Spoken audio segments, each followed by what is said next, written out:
Welcome to the Michael Singer podcast, presented by Sounds True, in partnership with Shanti Publications.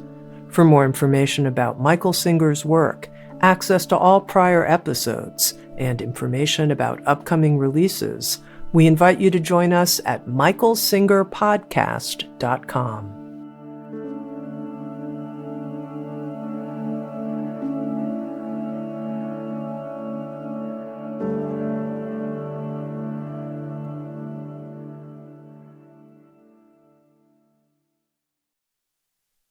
Jagged Jai Masters. One could say there are many stages on the spiritual path. It's both true and not true. The truth of the matter is, there are layers and layers and layers and layers and layers, not just stages. Each person, every individual, every human is here. They took birth because they're blocked. There's stuff stored inside of their energy flow, their Shakti flow, that keeps it from going up.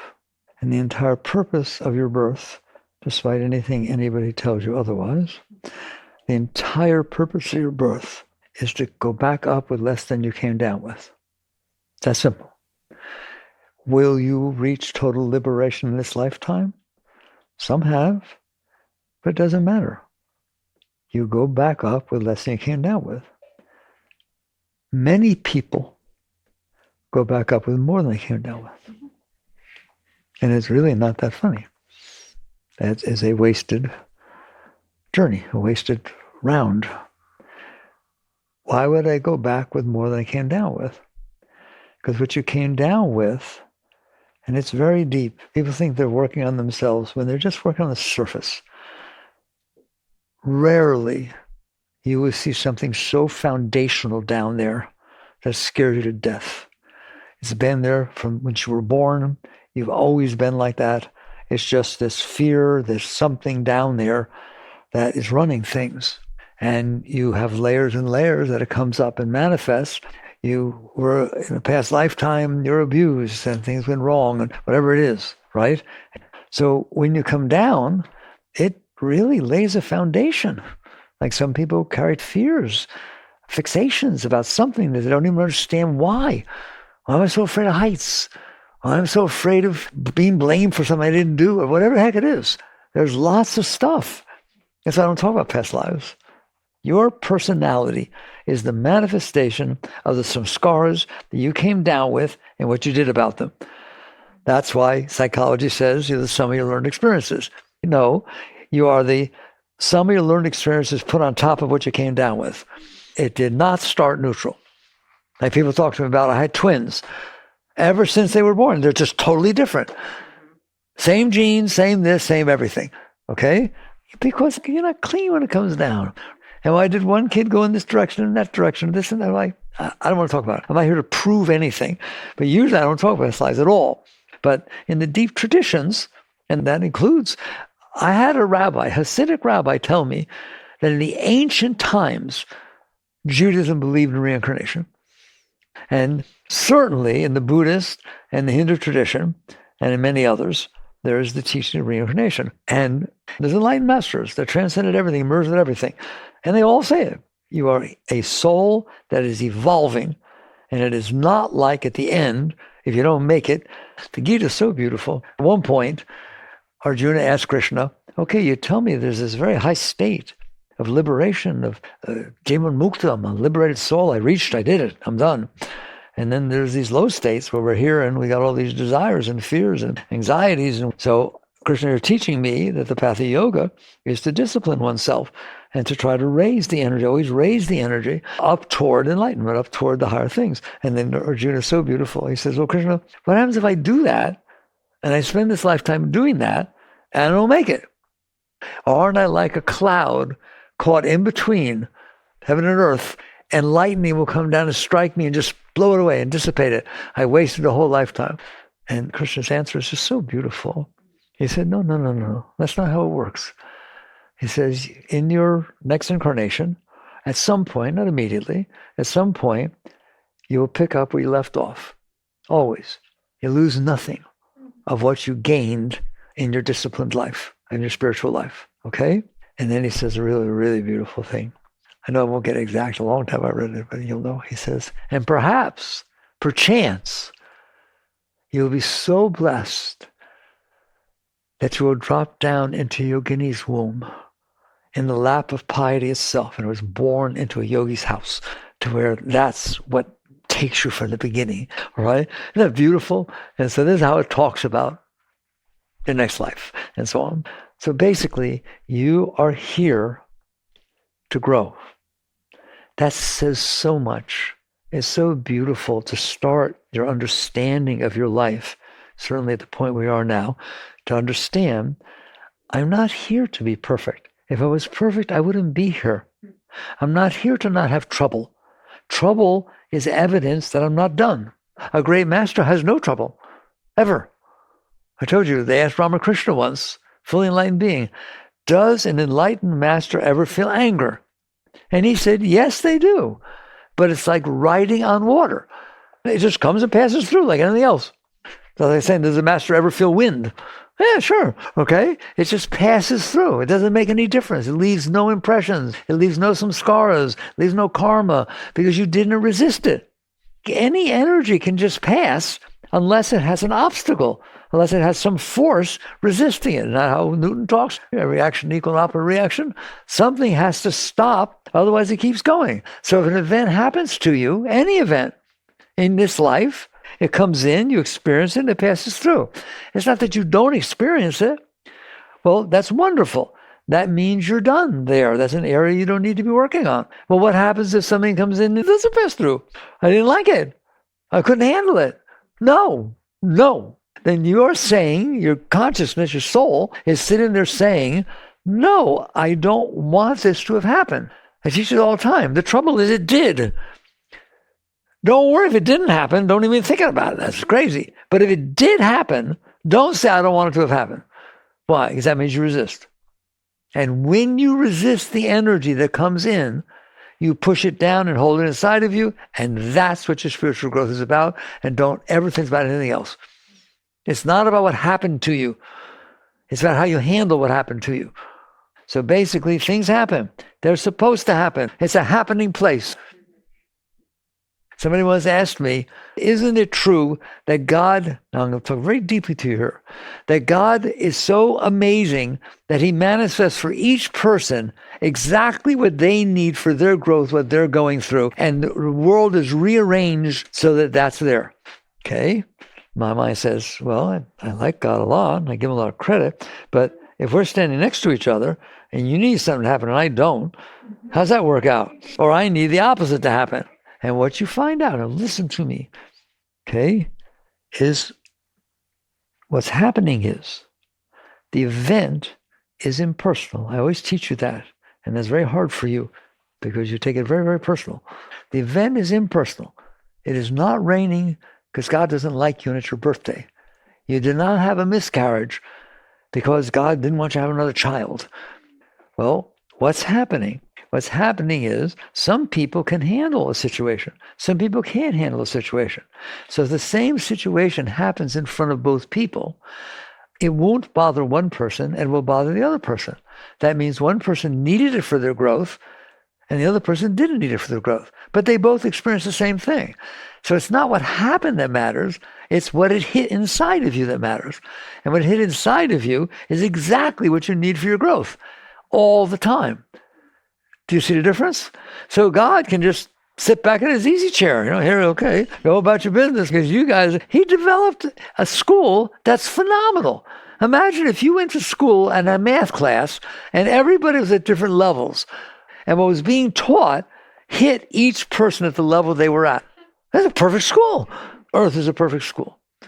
Earth is a place the souls are sent to evolve. It is a perfect school. That's why it's here. Well, how do I know what course I should take? You'll know. But why did that have to happen? The very fact that you're asking why did it have to happen means you need it to happen. I mean, it was like karma. I don't like that word. I know it's truth to it, but it's so misused. If I use the word karma to you, you think it was a punishment. You did something wrong, you have bad karma. You have to pay for that. Or, you did real good, you get good karma, good things will happen, right? That's basically saying you're in charge of the universe. And not that God will decide what happens. You get to decide what happens. Just behave a certain way and you get right? So you're creating the structure. No. What's happening is events are happening. Events are happening. It rains, it snows, it's hot, it's cold. People are nice, people are not nice. People say nice things, they say mean things. Yes or no? Have you noticed? It's a happening place. Okay? If you're okay with it, it's okay. You didn't need it. Doesn't mean it can't happen. If you have trouble with temperature below 43 and above 90 and everything in between you're okay with, it's not that it's not going to be the in-between temperatures because you don't need them. It's that you don't need them, so you don't even notice them. It doesn't matter. But if something happens that hits your stuff, what does that mean? Stuff you stored down there. So if something happens that hits your stuff, for example, you hurt somebody in the past, and now you've grown some and you don't feel good about it and it's bothering you, I'm telling you, everything will hit that. So they say, oh, Christina called me yesterday. That's the person you hurt, but it's not that Christina. It still bother you. Your heart will go, because you carried something in there about that. Is that your karma? No, it's God, the universe behaving exactly like it should. She got what she's supposed to get. No, I'm telling you, it hits something in people that do terrible things. Doesn't mean they don't suppress them.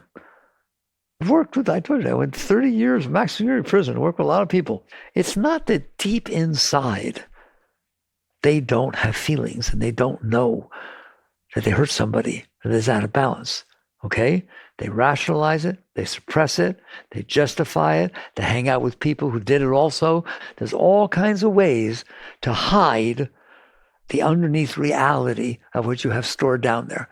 So basically, events happen, they hit your stuff to give you a chance to work it through. There are no punishments. There's only school. They say God is love. But what about all this karma stuff and going to hell? Want to hear my idea of hell? Mess up your mind so bad that the only time you're okay is when you entertain yourself outside and it distracts you from yourself. You're getting everything the way you want it to be. You're forcing people to be the way you want them to be. Just, I can live with what's going on in there because of the outside situations that I'm distracting myself with, the vacations, with the money, with the marriages, with this, with children. I've distracted my consciousness from hanging out in here. Okay, goodbye, death. There is no out there. There's no movies. There's no drugs. There's no this. There's no that. Like putting me in solitary confinement. I get stuck inside myself. Well, there's a nice definition of hell. And there are people who teach that. Your hell is inside of you. So it's all about what you have stored in there. Everything. The whole concept of karma, the whole concept of coming down and growing through and evolving and not evolving and all that stuff is all you. It's all because what you have stored in there. That's how perfect it is. There's nothing that's happening that doesn't need to be happening. Because if it doesn't need to be happening, you won't notice it. So it doesn't matter. It's so hard to talk about because it's like 16 level chess. Now it's 65 trillion level chess. And that's God's dance. That's what's happening. Okay. So that basically you're here for one reason and only one reason. But we'll qualify that in a second so you don't misunderstand. You are here to empty the junk that you have stored inside of you and to not put more in. That is why you took birth. That is why every single situation that takes place that you interact with, good, bad, like, dislike, I don't care. Every single thing. If it hit your stuff, it's because you have stuff. If it didn't hit your stuff, it's because you don't have stuff. How's that? By definition. I used to tell a story. The white lines in the road don't bother you. How many times do you freak out about the white lines in the road? They're dashed. Oh my God, they're yellow. Oh my God, they're white. They're double. No, you don't remember them. You don't do it unless you happen to be one of the dudes who paints the white lines. They sit in the back and they pull that little handle. You've seen them, right? And this guy was a dribbler. He just left little dribbles. And so he got fired. He got fired from his job. I tell you right now, if he drives by a line that's not perfectly straight, or sometimes it's not perfectly straight, he has trouble. How about this guy didn't get fired? What's going on? Why did I get fired? It hits something inside. You don't have something inside. So it didn't hit it. You were in a relationship and the person cheated on you, but you worked with it a little bit. It hurt you, but you worked with it. Now you're in another relationship. I don't care how much you work with it. Unless it's gone completely, you are going to be jealous. You're going to be sensitive where somebody didn't come home when they said they were going to be home. Or where are they? Or why are they on the phone so long? Okay? It left an impression on you. There are people that fall in love because they see that the person they love has a close relationship with somebody else. I didn't say sexual, but a close relationship. They feel good that the love that they feel for this person can be shared and that other people can enjoy how wonderful this person is. Now, that may seem totally logical to you. That may seem, what are you, crazy? It depends on what you have stored in there. Do not start defining good and bad and right and wrong and what I want and what I don't want. What you want today, let one thing happen and you won't want it tomorrow. Person comes up to you, oh my God, since we were in kindergarten, I've been so attracted to you, but I'm embarrassed to say anything. And now we're going to college, and we end up in the same college. I just had to tell you. I just think, the most beautiful thing. I walked the face of the earth. Wow, how you doing? Especially if you like the person, like good-looking person, all right? And you're just in heaven until you see them walk over and say the exact same thing to somebody else. How you doing now? So if the first event didn't happen, the person is just a person walking around campus. If the first event happened, the person not just somebody walking around campus, somebody really special walking around campus. If 2 hours later the second event happens and that person's walking around campus, you have nothing to do with them every morning, and you think that's logical. You just say, well, that's natural. No, it's samskaras. It's what should happen. Somebody comes up to you and say, oh, you walk on water. You're so beautiful. You stand there and smile. Okay, hi. Thank you. You go talk to somebody else? Yeah, I thought so. It doesn't touch you. You didn't need them to honor and worship you and want you and have a relationship. I mean, you don't, but you didn't need it. And so when they did that and then they walked, talk to somebody else, that's feeling really cute, right? It didn't turn you on, it didn't bother you. Again, the Gita, Krishna says, equanimity is yoga. That's it. Equanimity is yoga. You can handle both of these. You don't have to try even. You don't have to try. There's nothing inside of you that needs to be honored and worshiped and special. My God, how long do you realize you're sitting on a little planet? Why do I tell you this all the time? You are sitting on a little planet of which 1.3 million fit inside the sun. How special are you? You're one of 8.3 billion people on a planet that is so small that 1.3 million of them fit inside the sun, and there are 300 billion suns in your one galaxy. That's growth. That's what it means. Equanimity is yoga. It's not that you have to try and control that somebody walked up and said something really nice. It's just, I'm on a planet spread a little nowhere and someone said something really nice. Another said to somebody else. Oh man, neat. What a neat place. You don't have to do anything because you don't need anything. Why don't you need anything? Okay, now we're down to it. Is there such a thing as not needed? Of course you need food, clothing, and shelter. I'm not talking about that. I'm talking about psychological needs. I'm so bold. I don't know if anybody says it. There are no psychological needs. There are no psychological needs. There are no psychological needs. There are no psychological needs. You are filled with love, filled with light, filled with enthusiasm, filled with joy, filled with Shakti, so much you can't even see straight. Every second of your life. Where's your needs? There are no needs. Doesn't mean you don't interact. People say it to me, well, if you're there, then why would you get married? And why would you have relationships? And why would you go to work? Because you're so filled with inspiration that it wants to express itself, not because you need something. Need is a 4-letter word to a yogi. Do you understand that? No one will talk to you this way. You are a whole being. You're complete and whole within yourself. The word is self-effulgent. You are self-effulgent. In that state, you don't have needs. You can still interact, but it's fun. You do the best you can. Why not? You do the best you can at a sport, don't you? How fun is it to play football and go in at midnight, take the ball, and cross the goal line? Hooray! Hooray! Ding, ding, ding. It's not fun at all. There's nothing to it. What you want? Challenge. You want to bring out the best you have. That's how you play life when you're high. There's no winning or losing. That's what they say. There's no winning or losing. It's how you play the game. They're right. It's just a matter of I got to interact. I got to meet people. I got to do things. I got to do the best I could. I learned this guy was better than me. Wow, that's what I want to play. If I don't want to play somebody I'm better than, I win all the time. What fun is that? I want to play someone who's better than me so that I get better as I play. So this is how a great being lives. It's not that they don't interact. They just don't need to interact. That's the difference. Why do you need to interact? Because you're blocked. Because you don't feel ecstasy all the time. Because you don't feel love all the time. Because you don't feel inspiration all the time. Now you have to go out and find love.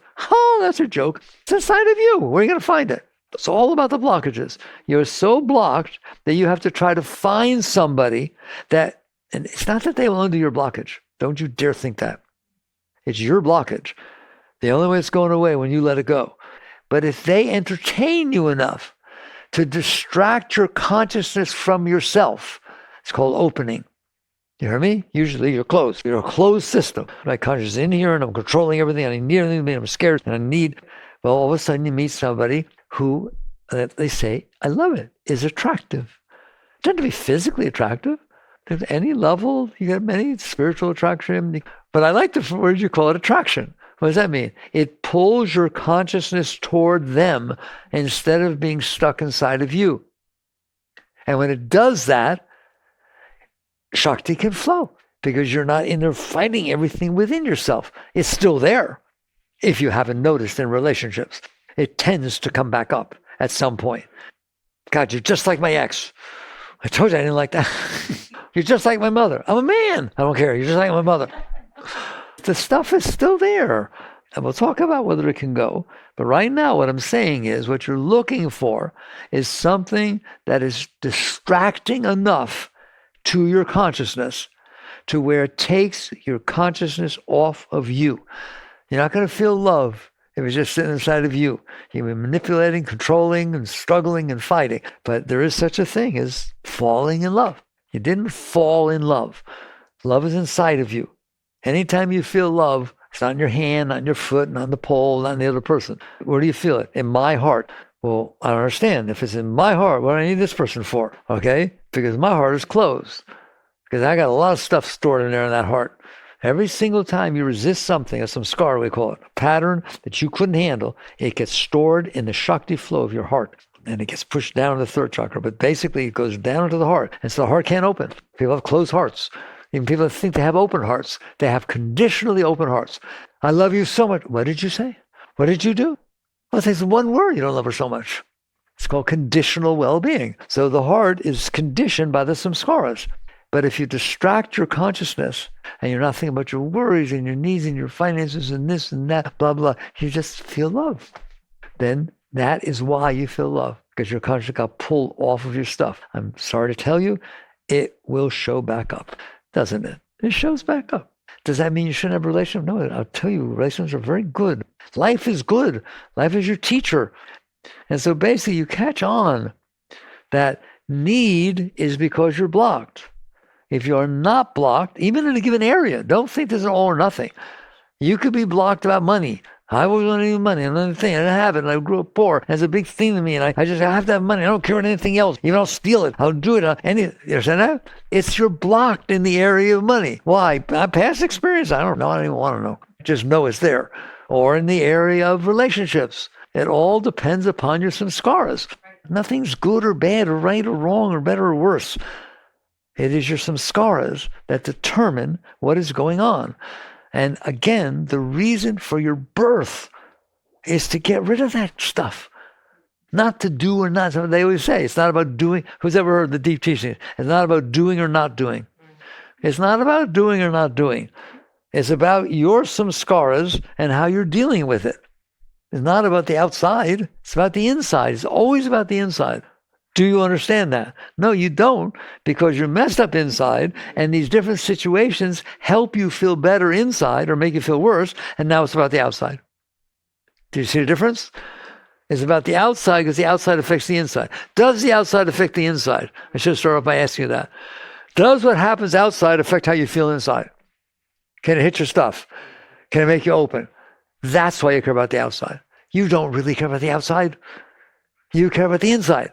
But because the outside affects the inside, everything, your whole life is devoted to making the outside be a way that affects the inside the way you want. Did you get that sentence? It was very fast. You get lost outside. So there we are. Most people never get past, I told you it's layers, the part I just talked about, which is, it's not about the outside. Yes, it affects the inside. Yes, I have desires and fears. Why? Because the outside affects the inside. And I want the outside to be a way that makes me feel good. And I don't want the outside to be a way that makes me feel bad. As opposed to a great being who says, bring it on. Bring it on. I don't want to be run by these samskaras. I don't want to be run by my past life. I don't want to be run by this past life. And your past life doesn't have to go back before your birth. It happened yesterday, and 5 years ago, and 10 years ago, and mommy and daddy. That's enough past life for me. Don't worry about the rest. But you're run by that. All your behavior patterns, your likes, your dislikes, everything you decide to do, the way your mind thinks, all your thoughts are all that stuff. The energy tries to come up through that stuff, and it rearranges itself. And by the time it hits the mind, that's what's bubbling up in there as your thoughts, all of your worries and your thoughts and your desires and your hopes and your dreams, and even the really weird stuff that goes on in there. It's all because of the samskaras. Everything is because of the samskaras. So at some point you wake up. I want to talk about how you do this, or what you do once you wake up. Very few people wake up. When you wake up, you see, I have all this stuff in here, and it's been running in my life. Why? Because if it gets hit, everything that got stored with it comes up, and I didn't handle it when it happened, and I can't handle it now, so no. Or when it happens to be stimulated, and I feel positive, and I want, then I go running after things, passion, and so on. And they never pan out. People say it all the time. I did this for a while, it worked, and this happened, and my partner did this, and what do I do about that? And do people have trouble with relationships? And I'm not just talking about personal one-to-one relationships. They have trouble with business relationships. They have trouble with religious relationships. They have trouble with everything. Why? Because they have all this stuff in there, right? It's like, please listen. You are on a spiritual path. Not when you're done. It's not about being done. It's about working on where you are. And I told you, it's layers. Moving forward on a regular basis to let go of your samskaras. That's your growth. All right? And you just realize the purpose of my life, every minute of my life, every second of my life, is to be in life and let go if it's disturbing something inside of me. As opposed to blame, shame, guilt. Okay, it hit something inside of me. What they did was terrible. They should never have done that. That's not the point. The point is, can you use it for your growth? Can you use it for the reason you took birth? This event happened, that event happened, this event didn't happen. You do the same thing what didn't happen. You understand that? You're just as messed up, but what didn't happen is what did. Why? Because you wanted it to happen. You thought it would make you better, and you get disappointed. So it's all about these samskaras. And where we are in a normal state, which makes sense. Of course I want to feel better inside. Of course I don't want to feel worse inside. So you just run around manipulating the world, blaming everybody. Just move. I can't even think about it. I moved out here when I was, 23 years old. 1970. I moved out here like 70, 71 because I saw this. I just said, I am not going to live that way. Not a chance in the world I'm living like that way. I better take a little hiatus. In fact, spend a little time in here taking a look what's going on in here because I ain't living that life. And amazing, it's now 55 years later, something like that. I tried my whole life. I tried not to, all right? I devoted my life. I'm not perfect in any way, shape, or form, but I devoted my life to that purpose, which is if there's stuff in here, I want it out. I don't want it there. Right, now I started talking about one person can be finished in one area and not finished at all in another area. And so what happens to them? They go through what they need to go through exactly in those areas. And is that bad? No. It means they will get hit in that area and they will grow. Does that mean they did something wrong? It means they went through what they needed to go through to keep evolving.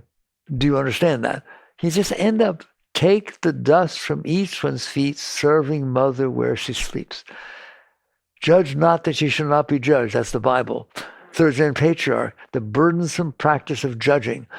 You judge because you got all these concepts about how things are supposed to be and not supposed to be. And you know, if you did it, I would never do that. I wouldn't. How could you do that? Because that's what you build. That's your stuff. Okay. Well, somebody else has totally different stuff. I teach that all the time. And eventually, believe it or not, you stop judging. Doesn't mean you don't deal with it. You still deal with stuff, but you don't judge. You just, to me, that is the definition of the word compassion. Compassion is when you're done and you look at someone who's not, and you understand, because you grew through your stuff, they're growing through their stuff, and you don't judge. But doesn't mean you don't deal with it, but not from a place of judgment. And you just realize people go through. I was talking to somebody actually today, and I said something like, you go through what you need to go through. Well, let's do it better. You go through what God puts you through. I don't even want you owning it. I want you going through it. Because owning it with guilt and shame and all kinds of junk.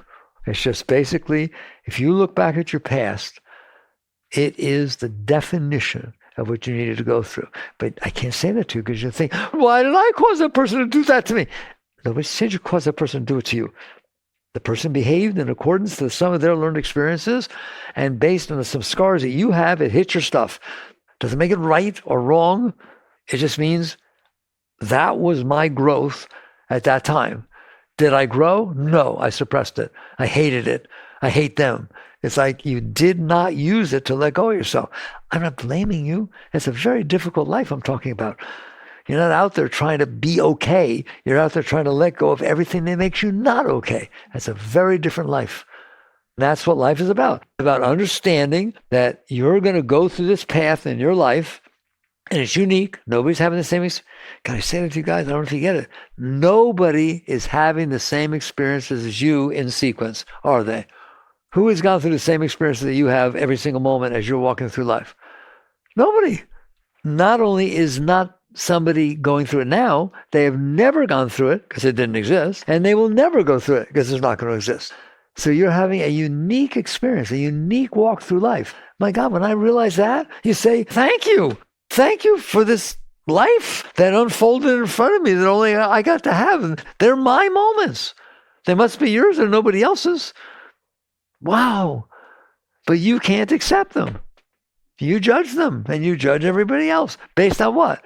If you liked what happened, you judge them with like. If you don't like what happened inside of you, you judge them with dislike. That's you. You're doing that. This is deep. This is the meaning of your life. Now, can you live that way perfectly? Of course not. Why? Because you have some scars. So it is the samskaras that you're dealing with, not life. I told you, life is unfolding. If it doesn't hit something, you're fine. If it does hit something, you're not. So it hits something in you one day and not in the next. It's your samskaras. It's what you stored in there. You're living inside out. It's affecting you outside in. God, I hope it. Can anybody understand this? This is the deepest understanding of the purpose and meaning of your life and of spiritual growth. You are here to do your best to honor and respect the moment that is unfolding in front of you. Do your best to handle it, and sometimes you can't, so you push it away a little bit, but do your best to let it go. No matter how terrible it or good it was, you don't want that in there. It's going to screw your whole life up. It just makes your mind think a certain way and act a certain way and be a certain way. It's just not, you don't want it, but you have it. So now we'll talk about what's the technique. Now that you understand, that's all about purification. And that doesn't mean being pure, wearing white. It's not about that. That's not purification. Purification is there stuff in there? Does it get hit? The answer is yeah. Are you afraid of it getting hit? Yeah. Do you blame your past because they put that stuff in there? Yeah. Okay. You got work to do because you will not be liberated while that stuff's in there. And I don't care how good you are. If that stuff's in there, you're not going to be liberated. You can paint it white. It's called spiritual ego. Paint it white. Wear white. Be sweet. I love you. I love you too. Oh, I love you. And I accept everything. Nothing bothers me. I'm doing so good. And I say Krishna's name or Jesus' name all the time, over and over again, right? That's a spiritual ego. There's still an I sitting there. When somebody walks up to you and says, you say, what name? That's disgusting. You should be saying Christ's name. How dare say Christ? You're not doing so good. Do you hear me? You're not done. You're just making up a false facade that looks spiritual. It's very dangerous. Like regular ego is safer than spiritual ego. Why? Because regular ego, you know you're full of it. Spiritual ego, you think you're somewheres. You're not going to work on yourself to let go. Right? Ramdas said it, Ramdas is a very deep being, right? So it was fun to watch the evolution of his life. We came and visited a few times. I spent time with Ramdas. It's very beautiful. And I think the last book he wrote was Becoming Nobody. So it's not a matter of ego or not ego. Nobody. What does that mean? Every thought that's personal, that comes up, I want, I don't want, I should, I shouldn't, that shouldn't have happened, I wish this had happened. Everyone, you're letting it go. And eventually, you catch on to what is the technique that you devote your life to on a regular basis to the best of your ability. You will not do it perfectly. You're not supposed to. If you did it perfectly, you wouldn't need it. Your job is to do your best. Your intent is to let go, to release the stuff, and you do your best all the time. So what's it like? It's amazing. It's just so simple. It's ridiculous. The samskaras are there. They will cause the mind and the heart to react in accordance to their presence. When you see that happening, relax. If I say let go, you don't know what that means. If I surrender, what does that mean? It's just a word. Relax, you know what that means. Because you're going to get uptight when that stuff gets hit. You're going to react. The tendency is going to be, I don't want that happening inside of me. Therefore, I'm going to resist. And resistance requires opposition. It requires force. It requires tension. It requires two forces fighting each other. The samskaras emanation and you. And they fight each other. Relax. People write me, but it won't relax. I tried. It won't relax. I did not say it should relax. Anger will not relax. Jealousy will not relax. Fear will not relax. That's not their nature. What is the nature of fear? Fear. What's the nature of jealousy? Jealousy. What's the nature of insecurity? Insecurity. They have their nature. They feel like that. These energies are down there emanating what they were stored with. Not it relaxes. You relax. And when they write me back and they say, I got it, that changes everything. You're in there, you're noticing it, then you're resisting it. Relax. You relax.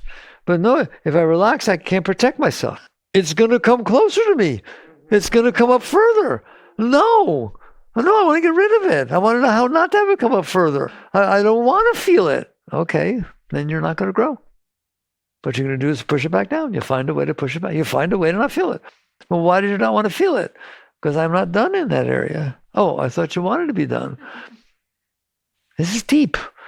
All right? So you in there, relax. Is that easy? No, it's not easy. Because when it gets triggered, it's instantaneous. The reaction to defend yourself. It just feels like natural. It's instinctual. I have to defend myself from it. It doesn't feel good. It's wrong. You have to be willing to relax. Will you do it perfectly each time? You will absolutely not do it perfectly each time. Each time it comes back up is a practice run. If I throw a ball at you and you never caught one, you're going to drop it. If I try again and again, you'll get a little better. You will get better at relaxing in the face of your attempt to protect yourself. There is nothing, God, I'm going to say it again. I said there's no such thing as psychological need. Here's another one. There is absolutely nothing to protect yourself from inside your psyche. You made the thing up. It's not even there. Your psyche is made up of stuff you stored inside your mind and said, I'm this, and this is what I like and what I don't like. And then when something happens, to protect yourself from what you made up. When you're done, it's nothing to protect. It's just a feeling. It comes and it goes. Somebody said something, but you feel the need to protect yourself. From what? From the thing you made up called your ego, that in every bit of it is built as the result of your samskaras. What you like, what you don't like, who you don't like, your past that you like, your past you don't like, every single thing. You held it together to protect yourself from your samskaras. And that basically protects yourself from cleansing. And so you can't do it right away. But I remember when I interviewed with Oprah on The Untethered Soul, one of her main things she liked was a chapter that said, let go now or fall. What do you mean? If you do not let go, the moment, and I mean the moment, that you feel the tendency to resist, you'll fall. You have to start right then. Not should I, shouldn't I, is this fair? No, it has to just be, I do not want this going on inside of me. And because I don't want it going inside of me, because I practice letting go, the moment I feel the tendency, it's funny, not the moment I feel the thing come up, the moment I feel the tendency to resist, that's further back. Your tendency to resist, obviously, you've already experienced the other thing. Buddhists say work at the root. This is the root. Your tendency to resist because you don't want to feel it, because your self is not evolved enough, and you just relax anyways. You relax in the face of what you would never have thought of relaxing in the face of, because it's not comfortable and I don't want to do it. And why would I do it? I don't have to do it because he was wrong and I shouldn't have to. Yeah, that's how your mind thinks. To convince yourself, I ain't letting this go. I ain't let this go. It's not my fault that it's in there. Good, don't let it go. You want to go back up with the lesson you came down with? You're not going to go that way, are you? You have to be willing to say, I will do my best. I'm not perfect. You'll get lost a lot of times. You'll react. If you can just for a moment notice it, and I want you to notice the tendency to protect yourself. Notice the tendency to resist. That's the key word. The antithesis of acceptance is resistance. Acceptance is non-resistance. I'm in here, it's coming up, I accept. That means I don't resist. So non-resistance is acceptance. And it's easier to understand. If I say accept it, I don't know. If I say don't resist it, there you go. Because that's an action you're doing, is resisting. If you don't do the resistance, don't worry about acceptance. It already happened because it passes through. And you just sit there and keep letting go. You let go of your ego. You let go of yourself. You let go of the tendency to protect yourself. All of this is the evolution of the soul. You'll see that if you do this with smaller things and this and that, you just keep letting go of your tendency to resist. As my teacher, they'll yell at me. Use the same example all the time. The car in front of you is driving 10 miles an hour below the speed limit. It's hot out. You're complaining. Why do you keep giving those examples? Because if you can't do those, you can't do anything else. If you can't do the simple little low-hanging fruit, I call it, of not resisting the weather because it's raining or 95 degrees, all right? Learn how to not resist, and the next thing you'll know, you're better at not resisting, just like a sport or learning an instrument. You get better at it by practice. This is the meaning of your life. And you just keep working with it, and next thing you know, something comes up, and you see the tendency to resist, you let go. You just relax your shoulders, relax your tummy, relax your buttocks, just relax. Relax. If you need to do a mantra, do a mantra. You need to say God's name, say God's name. I don't care. Whatever it is, but relax. Relax. And it's going to come up more, and you're going to find out it can't hurt you. Your past cannot hurt you. Look me in the eyes. How can your past hurt you? It's not even there. It's just something inside that you stored inside yourself. It's gone. It's over. It's not there. But you kept it. So now what you kept can hurt you. The past can't hurt you. And you eventually get to the point, sit there and say, I love my past. I love every single thing. Now I'm a spiritual person. I love every single thing that happened in my past because it put me where I am now. And where I am now is filled with love and joy and not having to fight with this world and appreciating everything that's happening. I wasn't there before. It took me on a path that trained me, taught me that example of your psyche being a block of marble. It's just a block of marble. And there's this great sculpture, probably Michelangelo, and he keeps hitting you with this chisel. It hurts. Leave me alone. Leave me alone. Stop it. Stop it. Get away from me. What's happening here? There, that's your reaction to everything. And then all of a sudden, one day when you get a little space and you start seeing a shoulder coming out of your marble. It's gorgeous, it's smooth. And you realize he's carving you into something really beautiful. And you sit there and say, I'm sorry I resisted. Here I am. Not my will, but thy will. I'm here to let you take what I made a mess out of myself by storing all this garbage inside of myself. Come, take it. Be welcome. Let it go. I offer it to you. See, first you resist. Now you start, that's the whole concept of offering. What do you do when it hurts? Just offer it up. Offer it up. I don't want it in there. It's not that my past didn't happen. It's that I don't want to have resisted it. I didn't know better, and I resisted it, and I left all the stuff inside myself. The trouble is you think it's justified. You literally let your mind think, but that person was wrong, so I have the right to be like this. Fine, have the right to be screwed up. I'll be having fun. Do you hear me? And I'm talking about no matter what happened. The more you think your past was terrible, you will never let it go. It wasn't just, it was terrible, it wasn't fair. You're not letting that go. You may cope with it. You may force yourself to live with it, but you ain't letting it go. How could you let something go that's terrible? You have to look at it and say, no, I dropped onto the planet Earth, and this was my route through the planet. These are my experiences. I love them. I grew through them. I honor them. I respect them. There's no blame. There's no shame. And I just keep on trucking. That's where I'm going. And you're going to end up in God. Understand that? There's a thing in India, a mantra, saying, nitty, nitty. Ever heard that? Nitty, nitty. Not this, not this, not this. If you keep letting go of who you're not, you will end up who you are. If you make up in your mind who you want to be or who you are, it's just another mind trip. Okay, let it go. Sometimes if you're spiritual and it starts hurting, it's like saying to God, oh, you want this? Okay, here, take it. Here, I put flowers day and night, 50, 60 years. That ain't nothing compared to laying this at his feet, right? You want to give God a gift? Give him your junk. It's way more devotional, isn't it? And it takes you closer to God. So that's how you live. It's constantly devotion. That's the ultimate devotion. Here, this is yours. This belongs to you. All right. If you can even hear a fraction of it and you understand what is the meaning of your life, you still go about your life. You do the best you can. It's not that you don't get married, not that you don't have a relationship, but you use your relationship to get rid of yourself. You use your job, every minute of it, your coworker, every single situation is an opportunity to let go of yourself, isn't it? Okay. Work with these things. Enjoy your life.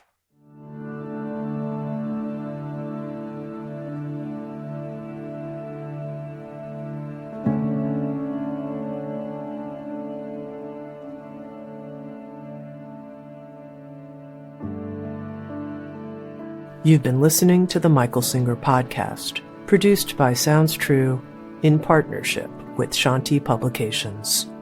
For more information on Michael's body of work and all back episodes, please join us at michaelsingerpodcast.com. Thanks so much for listening. Sounds True, waking up the world.